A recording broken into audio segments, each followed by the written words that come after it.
Our program now continues with a keynote speech. It is my absolute honor to present to you Professor Emeritus of International Law at Princeton University, Richard Anderson Falk. The floor is yours, Professor.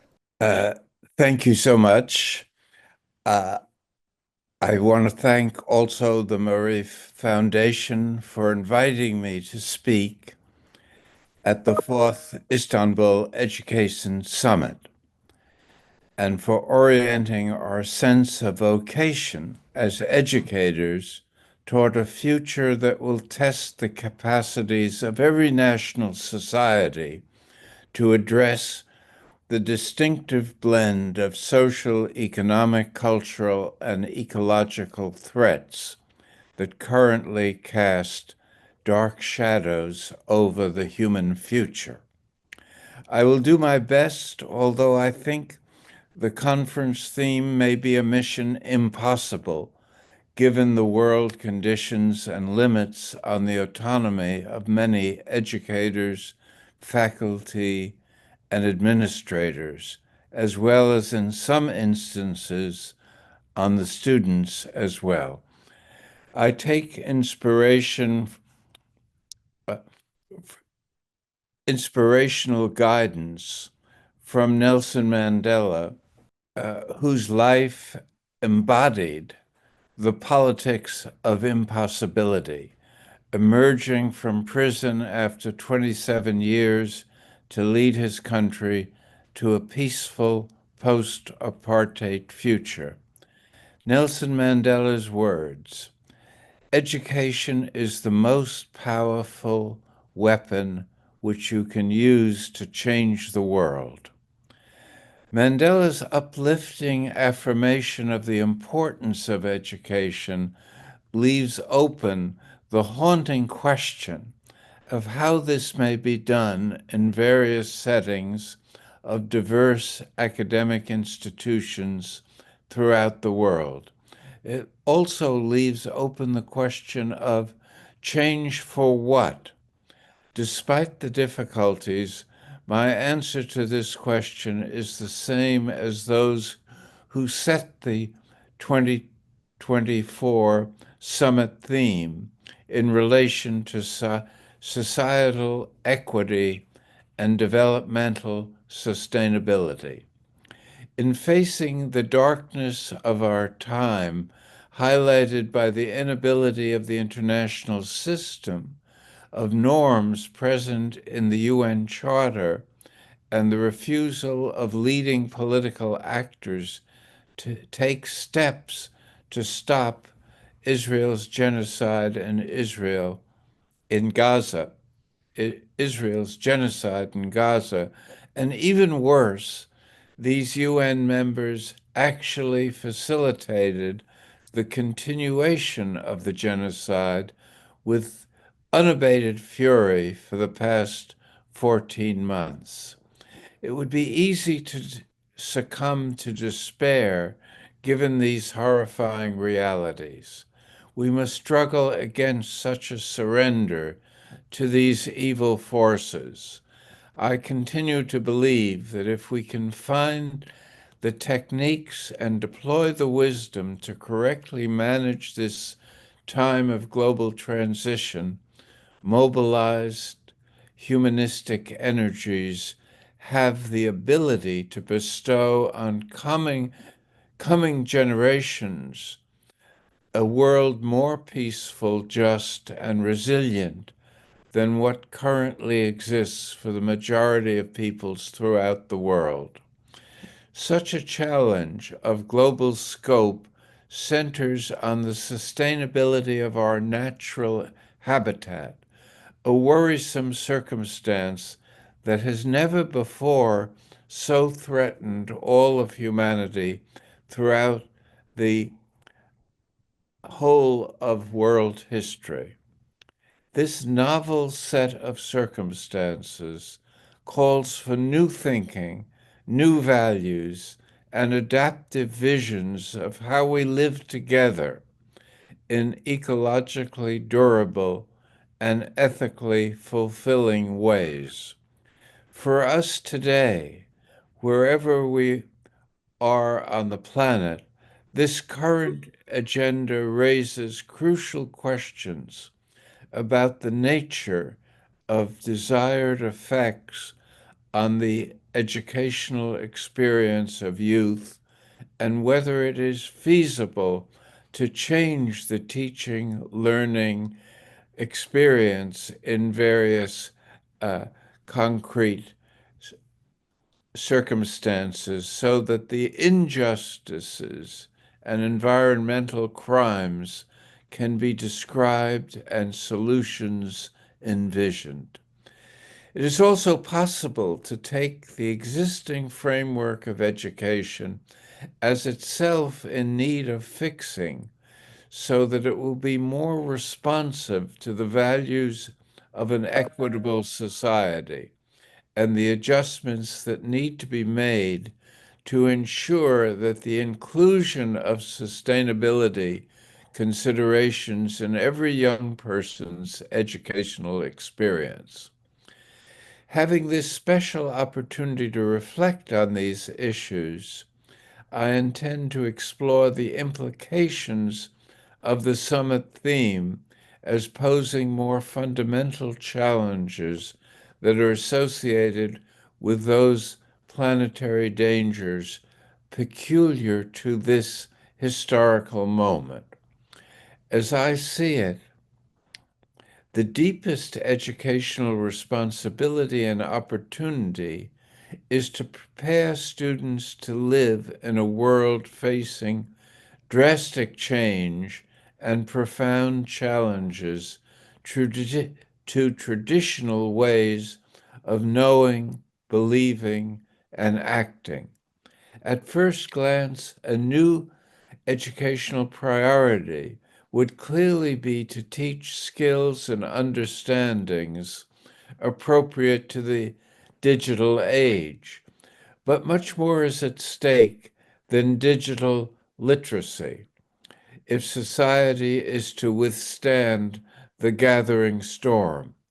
What is most needed is types of learning that equip students when they finish their education to be positive contributors to a better future by way of their social engagement relating to that future.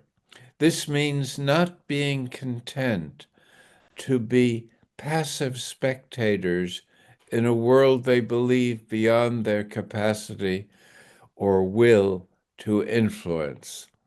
Let me now speak briefly about a few ideas about how more innovative pedagogies might be developed and applied so that citizens of the future might become committed to adaptive change.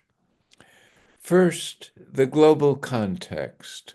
Most education that I'm familiar with, starting with high school, concentrates on distinct subject matter, separated silos of knowledge and learning, such as math, science, economics, history, and literature.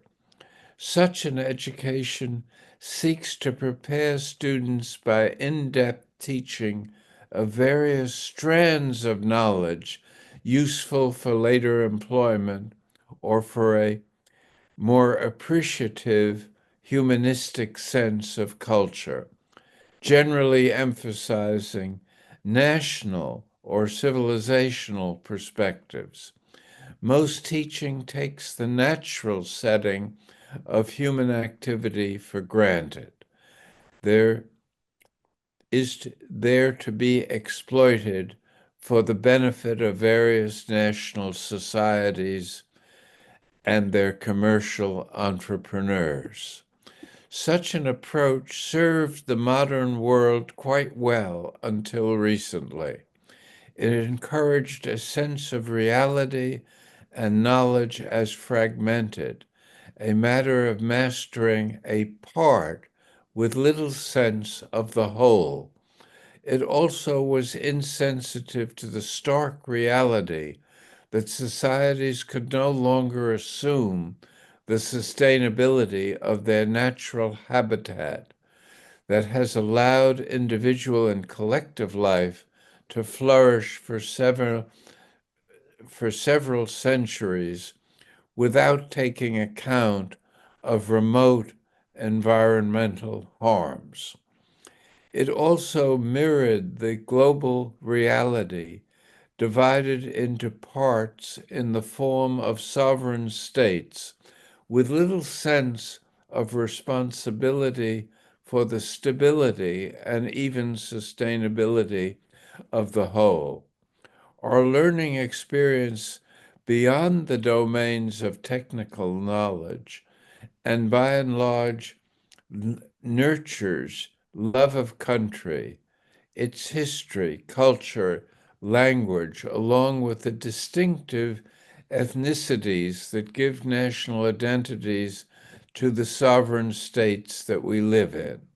I think these ways of breaking up reality, whether political, societal, or educational, are practical accommodations to our experience of living, doing, and being, reflecting the enclosures that shape and condition our lives.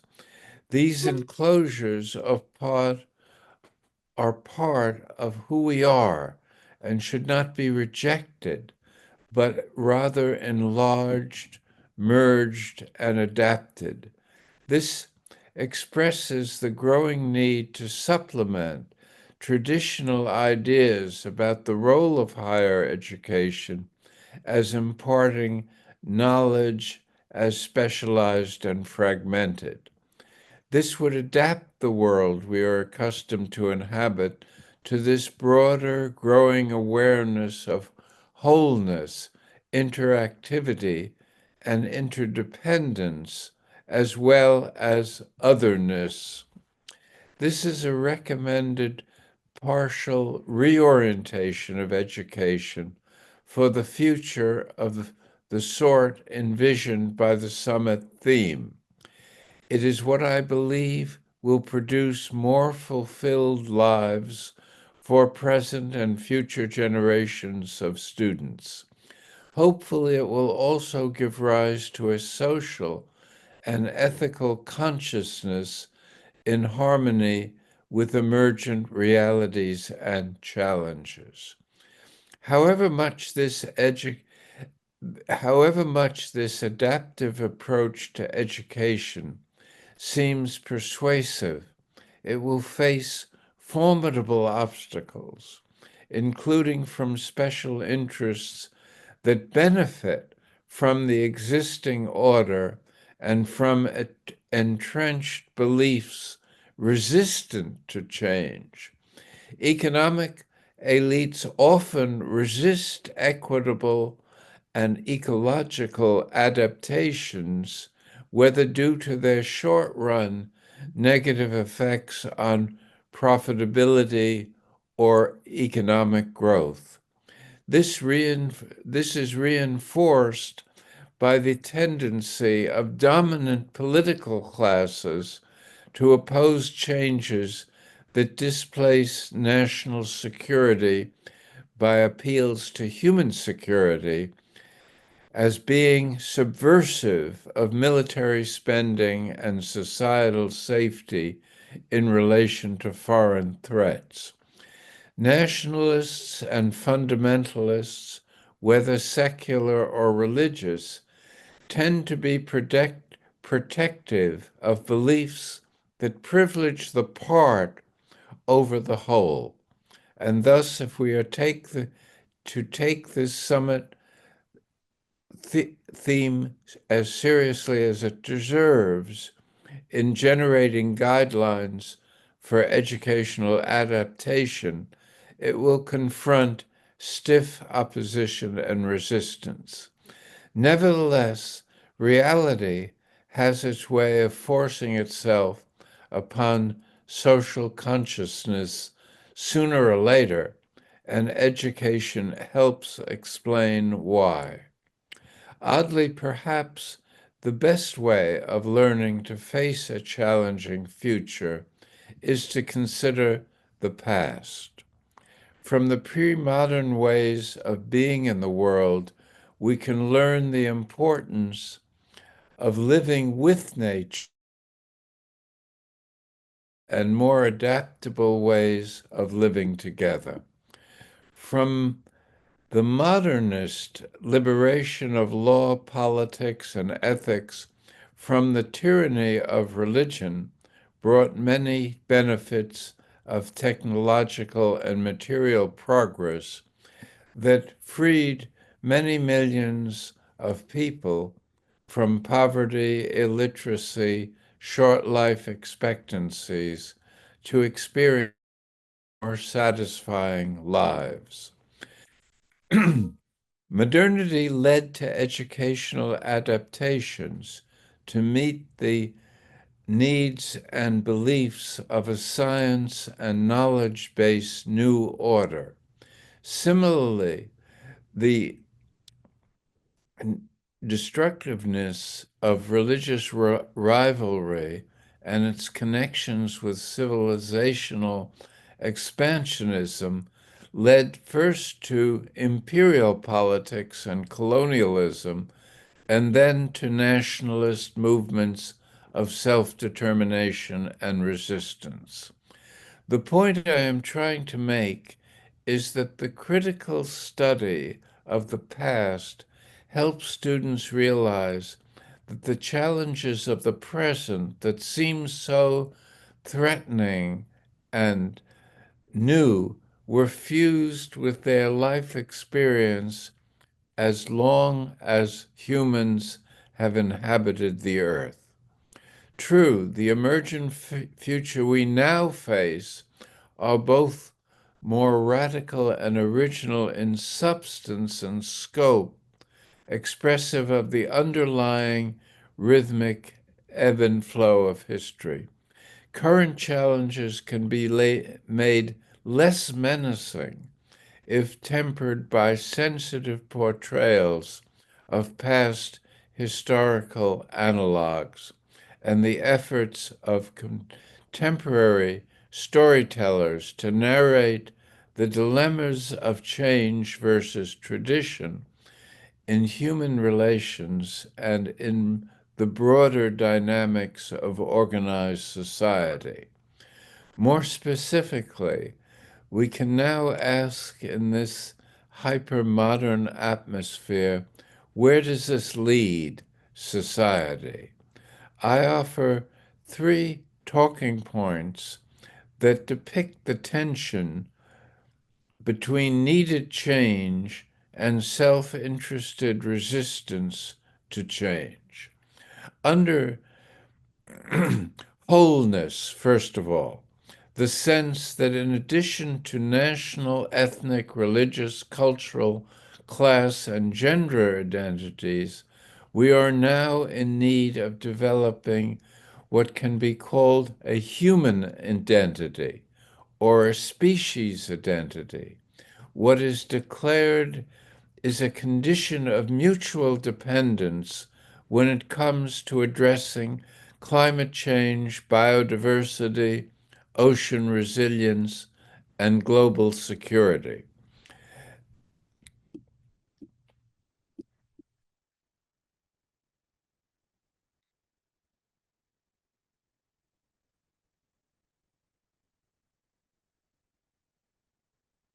A second way of conceiving this abstract issue is to select a concrete instance where global security shifted from a reliance on military superiority to one of bonded interests for even in the most hostile confrontations with enemy states. The use of atomic bombs at the end of World War II against Japanese cities signaled the onset of this fundamental break in the dynamics of global security. It led to divergent responses that are still competing for acceptance in the world, ranging from relying on these weapons for security to balancing the power to destroy with a sense that one would destroy oneself in the process. This is creating a new awareness of mutual interdependence that is so fundamental to both our sense of danger and our struggle to reestablish some durable form of security that might serve the present and future generations of people. But it is this sense that global security depends on the primacy of geopolitics, which means how the dominant states live with a kind of negative wholeness that is the characteristic of the nuclear age. It also means foregoing the opportunity to build a peace and security system on the basis of positive wholeness that relied on respect for law and morality and recognized that retaining these weapons of mass destruction meant permanently living with the menace of a nuclear war that could occur at any moment, likely destroying all that has been built over the centuries. Underneath retaining the capability to destroy civilization was the holistic realization that a major war fought with nuclear weapons would destroy not only the warring states, but spill its lethal effects over the neutral, potentially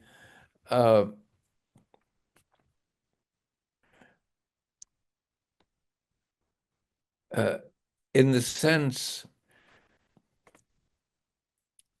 spill to neutral states, potentially putting modern life of the entire planet at risk.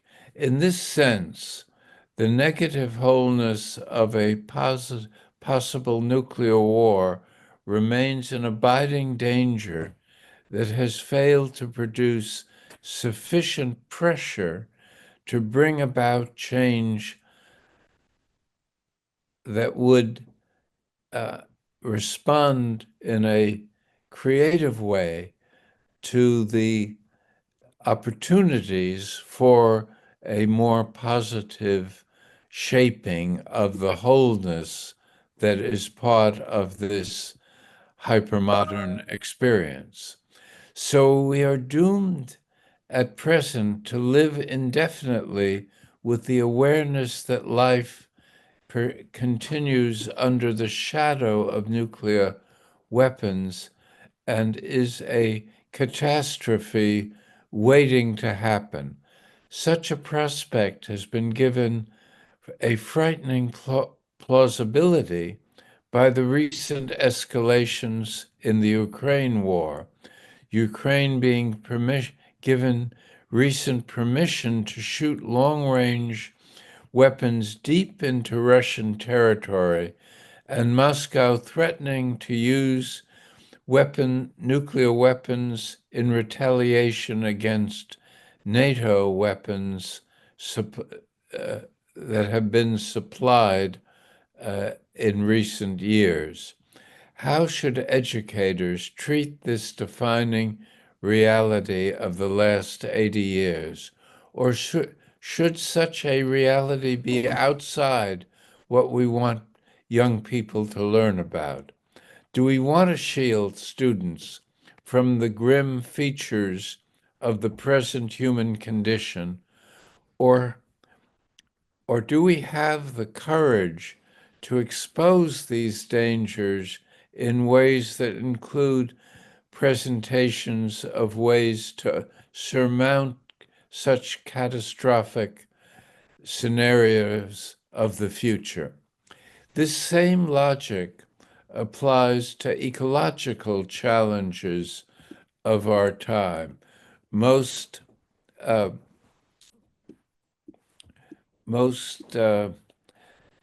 notably,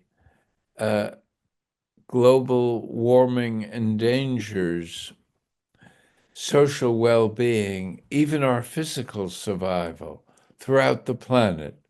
But it cannot be overcome without a strong turn toward positive wholeness and a cooperative approach that requires every country in the world to make sacrifices and to exhibit their willingness to make commitments.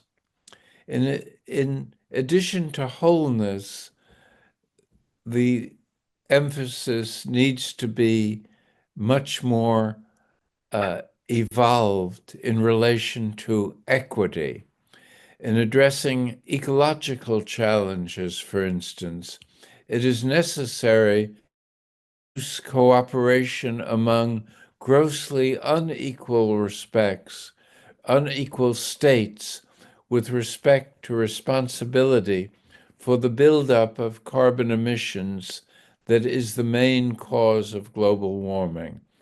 Unlike the situation with nuclear weapons, there is a consensus among governments that a positive adaptation to climate change requires an unprecedented level of cooperation among national governments that can only be forthcoming if fairness prevails and the richer, earlier industrial countries help the poorer ones to adapt. The late developers are far less responsible than the highly developed economies of Europe and North America for industrial development and reliance on fossil fuels than have been the late developing global South. There is a widespread recognition of a vital equity component in an effective policy of ecological adaptation. But little agreement has so far emerged as to how to calculate the level of subsidy and the allocation of amounts, with degrees of supervision needed to ensure that the funds made available were being used to reduce carbon emissions rather than to accelerate industrial development of in less developed countries. Another dimension of the ecological challenge involves preserving tropical rainforests currently under threat from various private sector developers, as in Brazil and elsewhere. These rainforests absorb carbon and are valuable repositories of biodiversity. Here, the adaptation issue involves compromising territorial sovereignty to promote the global public good. It involves the wholeness of perspective together with the equity of application. In addition to equity and wholeness, I want to call attention to the importance of otherness. Identity politics at all levels of social and political consciousness stress and privilege differences, and generally view others with suspicion, hostility, and a sense of rivalry.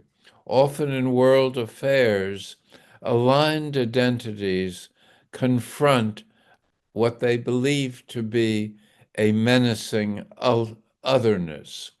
The ultimate expression of hostile otherness is in the context of war, whether opposing alliances internationally or in the internal struggles or civil wars between adversary formations, typically taking the form of social movements that oppose existing elites that control the apparatus of government that controls the way in which states address challenges to their well-being. Samuel Huntington, at the end of the Cold War,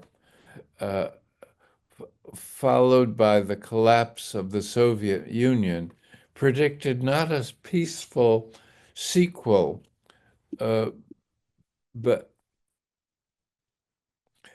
rather taking the form of a clash of civilization, most specifically the global West against a rising global Islam situated along Middle East fault lines involving Western ensured access to energy reserves and the security of Israel, as opposed to resistance to such encroachment. The historical context also exhibited the collapse of the European colonial system, which was a form of otherness that involved domination by the colonial power and subjugation of the indigenous population. The apartheid structure of racial domination in South Africa, exploiting the Black African indigenous majority as the other to the white settler minority, is a prime example of the repression of the other. Ending colonizing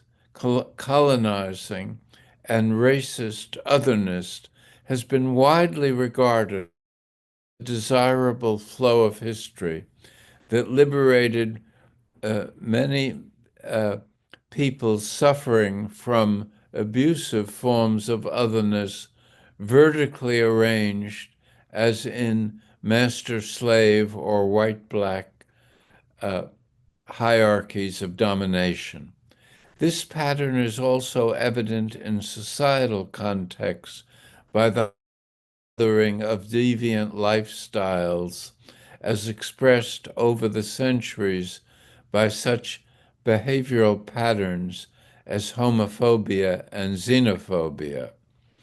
The most extreme form of otherness involves the total dehumanization of the other, what has been labeled and outlawed as genocide since the Nazi Holocaust, a Jew-hating slaughter that featured death camps and mass killings, extending its lethality beyond ethnicity to gypsies and to left political activists and intellectuals. We now live at a time where Israel has conducted a genocide against the entire population of 2.3 million Palestinians living in the Gaza Strip. It recalls for me a line of poetry from W.H. Auden: "Those to whom evil is done do evil in return." It has been proclaimed by Israeli leaders in the language of total dehumanization, operationalized by a daily spectacle of horrifying atrocities assaulting the eyes and ears of the peoples of the world in real time, TV journalism of the digital age. And despite this awareness is continuing, the genocide is continuing and spreading beyond the borders of Gaza in ways that threaten regional wars with global proxy participants. The UN and others have been either unable or unwilling to stop this genocide. Shamelessly, the liberal democracies of the West, led by the United States, have refused to exert leverage on Israel and have been complicit in direct violation of the Genocide Convention by lending active support through supplying weaponry, financial assistance, diplomatic support, and even military intelligence. Seen in the broader sense of civilizational orientation, the supporting governments of Israel are all from the global west of North America and Europe, and the most dedicated support for the Palestinian resistance is from Islamic majority states and political movements, especially Hezbollah and the Houthis. It is a reminder that clash of civilizations are part of the historic present, resulting in instances of genocide at their extreme and evident in such national settings as Myanmar and Sudan, where the dehumanization of the other leads to genocidal politics, often intertwined with material ambition relating to land and resources.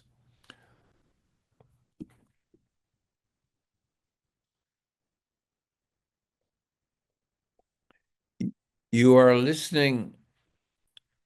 are listening may wonder what these psychological and political and institutional patterns contradicting the premises of wholeness, equity, and otherness have to do with an enlightened approach to education.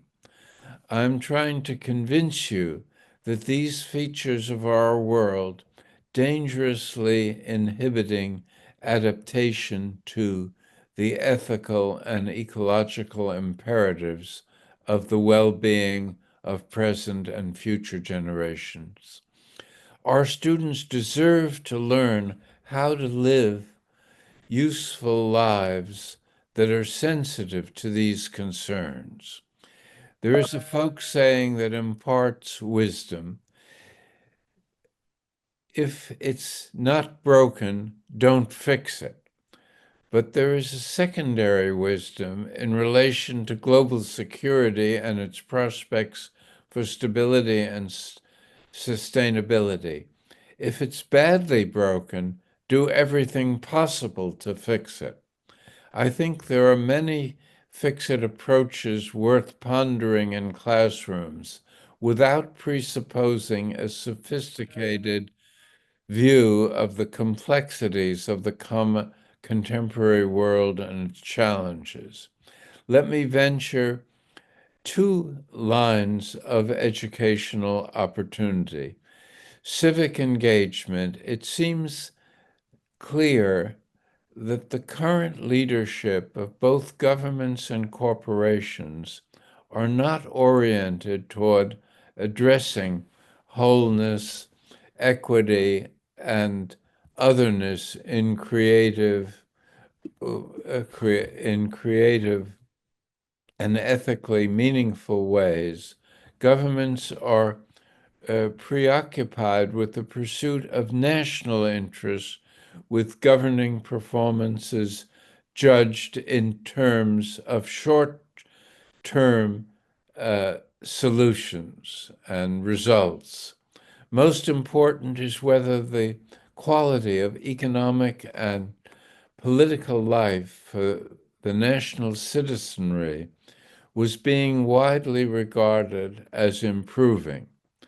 The dominant logic of such styles, if governance is to disregard wholeness and to conceive of equity as a matter of how national population is being treated. Natural distancing to varying degrees from alien forms of otherness is treated as though it were a natural element of the human condition. Creative pedagogy would teach a greater appreciation of others as connected with living and acting effectively in the world as it now exists. The corporate outlook shared with banks and finance is preoccupied with profitable manipulation of money and maximizing the growth of GNP. It is not concerned with equitable distribution or with fixing a precarious framework to enable a sustainable existence. In fact, the prevailing ecological logics of both capitalist and socialist orientations is to minimize interferences with profits and economic growth by being in various states of denial with respect to harmful ecological dimensions of this modernist ethos of efficiency and growth. As such, the main justification for modern economic activity is associated with the embedded belief that more and bigger is better. The educational opportunity is to present small is beautiful views of benevolent political and economical life, instead of a worldview that presupposes a win-lose outcome. It would be helpful to find situations where a win-win approach is viable for all participants. Games and stories that impart win-win outcome could be drawn from history. Ideas of human security and common security based on a cooperative view of the sort pioneered by regional communities such as the European Union or in the elaborate Chinese Road and Belt Project, where the rewards of cooperation and mutual benefit replace one-sided patterns of exploitation and conquest that are meant to divide winners from losers. The costly and menacing militarism of current international relations needs replacing by vastly cheaper frameworks of peace building and mutual tolerance.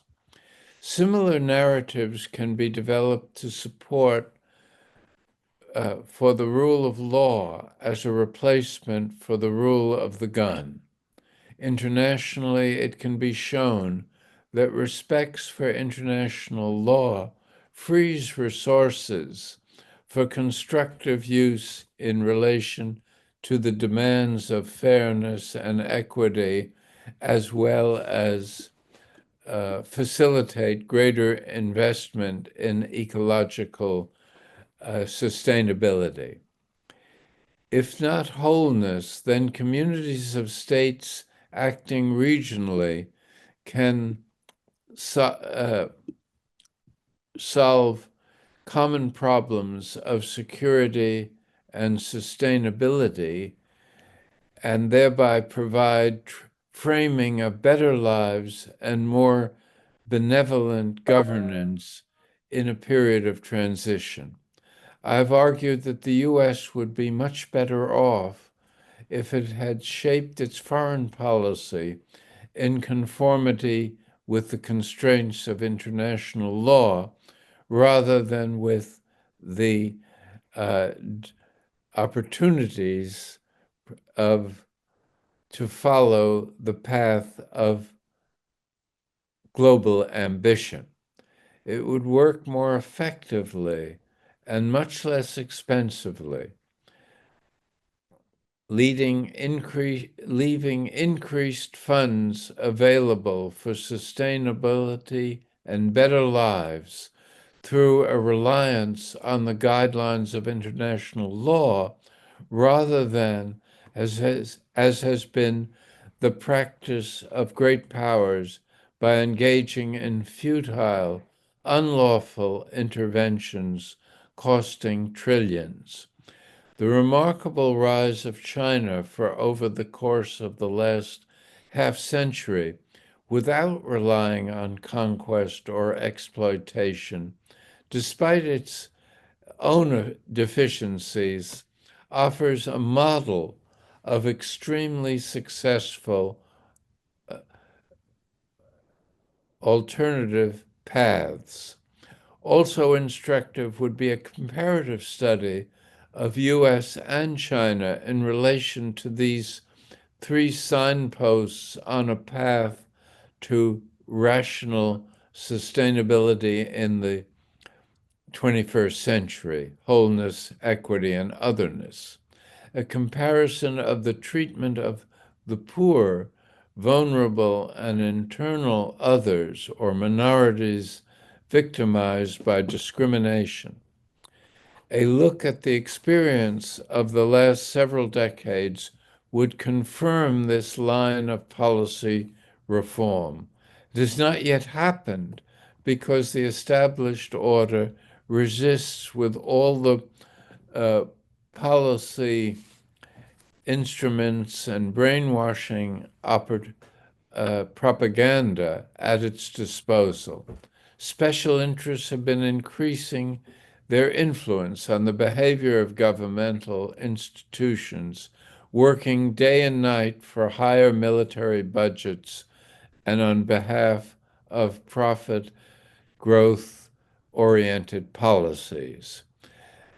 Especially the lucrative arms producers that have a vested interest in exaggerating security threats and the dangers of diverse ideologies or energy giants that seek to keep carbon fuels flowing without concerns about climate change. Education shapes minds, transforms societies, and helps discover and explore pathways to a sustainable, just, and peaceable future. As educators, we should commit to making education a catalyst for fairness, equity, and sustainability. In the process, nurturing a sense of wholeness that cannot be exaggerated.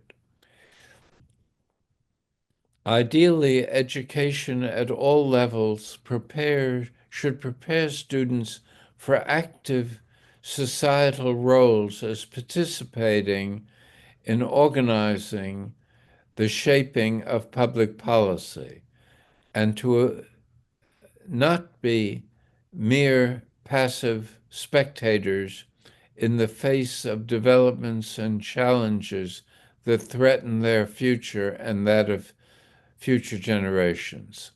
Public pressures from below can potentially make political leaders and media platforms take more account of demands for reform carried out within a more globalist way of interpreting and understanding than what now prevails in most societies including those that have free elections and independent political parties.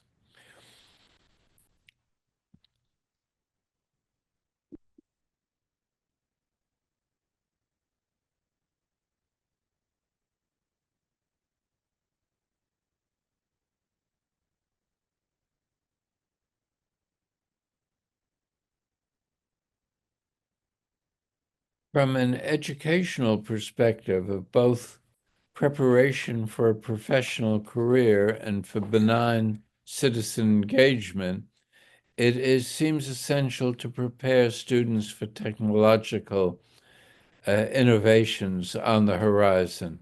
It is obvious that AI or artificial intelligence will exert a growing influence in all phases of future lives in ways that are liberating and patterns that may cause educators a host of troubles. In the educational process of immediate access to knowledge undercuts the value of writing assignments and tests posing fundamental become more complex as AI trajectory of rapid and continuous improvement. Robotics, likewise, is relevant from the perspective of progress and employment choices and opportunity. There is a need to evolve courses and study programs that take account of changing job markets and societal proprieties.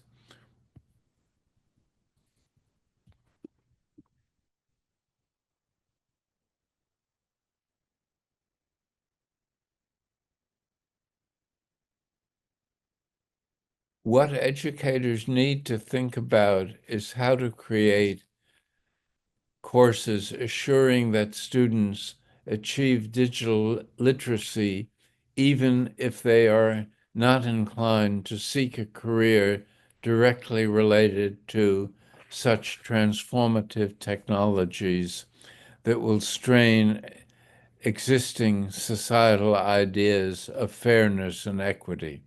Beyond this is the social regulation of innovative technologies that endanger the safety of society or has provocative capacities to disrupt cybersecurity within and among states.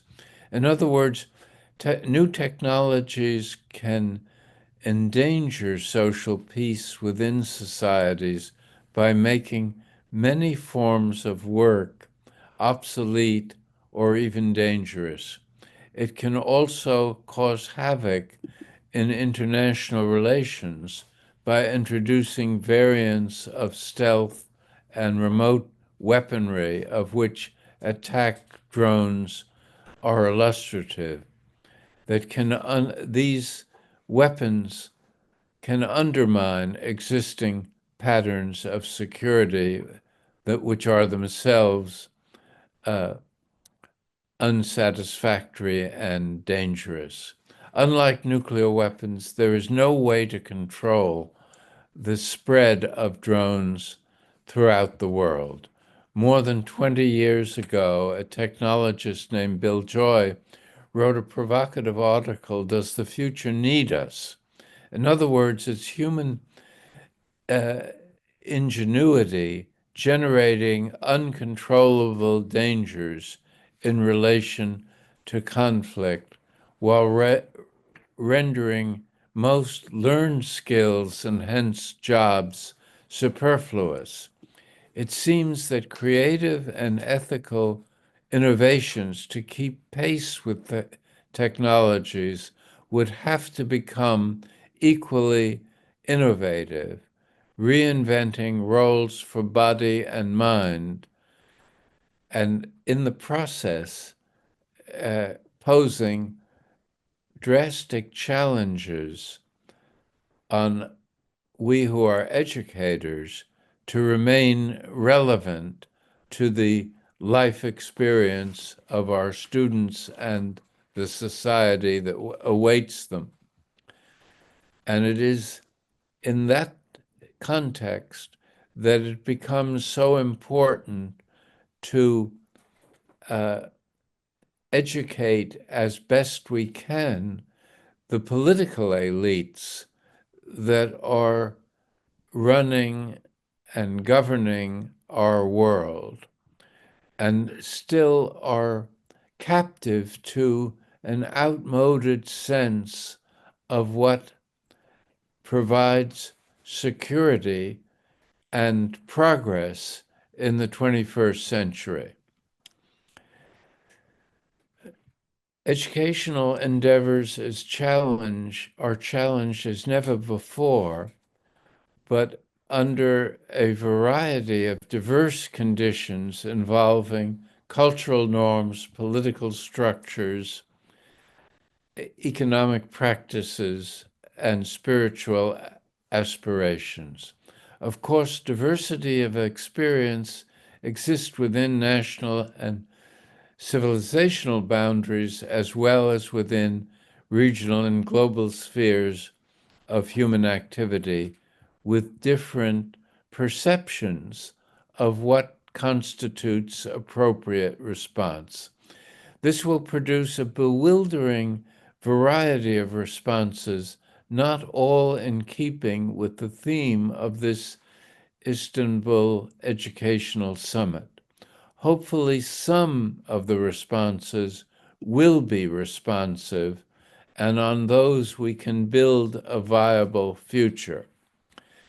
As is so often the case, the insights of great men and women are fertile sources for those of us who have chosen to be educators at this hour of ferment in the world. Despite the turbulent times, Mahatma Gandhi remains a guide for all humanity. And he once said, "Learn as if you will live forever. Live as if you will die tomorrow." These are my parting words. I thank all who have listened to these remarks and regret that we have no time for conversation. Professor Falk, thank you so much for joining us at the Istanbul Education Summit. It was an absolute pleasure hosting you here. Professor Falk talked about some obstacles we may face in trying to create a more conscionable environment through education, and I think that has laid the perfect foundation for our upcoming panel discussion titled Rethinking Relations Between State and Education. But before we go to that panel discussion, we're going to take a 30-minute break. We'll meet you back here at the Istanbul Education Summit in half an hour's time.